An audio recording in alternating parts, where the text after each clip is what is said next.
कर्जत तालुक्यातील नेरळ वाकस ते कशेळे बाजार या प्रवासादरम्यान मध्यधुंद डंपर चालकाने वाकस ते कशेळे दरम्यान दुचाकी तसेच चारचाकी वाहनांना ठोकर देत गाड्यांचा चुराडा करत मोठ्या प्रमाणात नुकसान केल्याची घटना घडली आहे।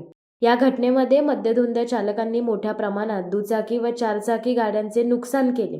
मलगंगा कन्स्ट्रक्शन शेलू येथून मालवाहतूक डंपर हा नेरळ कशेळे मार्गे कोठिंबे येथे माल टाकण्यासाठी जात होता।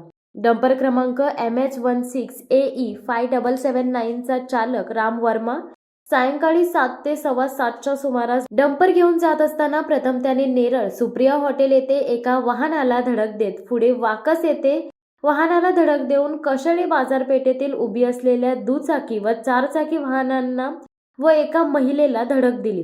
त्यात धडकेमध्ये एक महिला जखमी झाली। सुदैवाने या घटनेत कोणतीही जीवितहानी झाली नाही।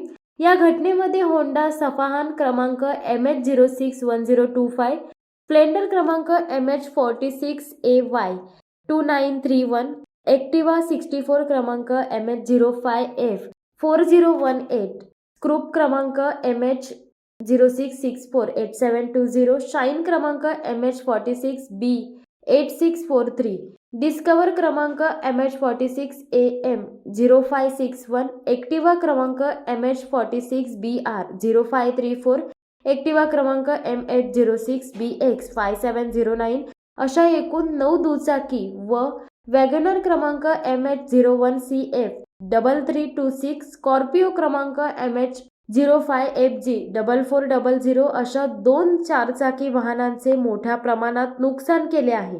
संतप्त नागरिकांनी या डंपर चालकाला पकडले असता डंपर चालक हा मद्यधुंद अवस्थेत असल्याचे समोर आले।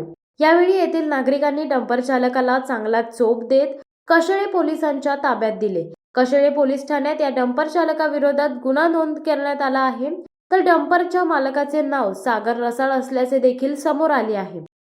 शिवसत्ता टाइम्ससाठी आनंद सकपाळ, कर्जत। दे धडक बेधडक वृत्त देणाऱ्या आपल्या शिवसत्ता टाइम्स न्यूज चॅनलला लाल बटन दाबून सबस्क्राईब करा आणि बेल आयकॉनला क्लिक करायला विसरू नका।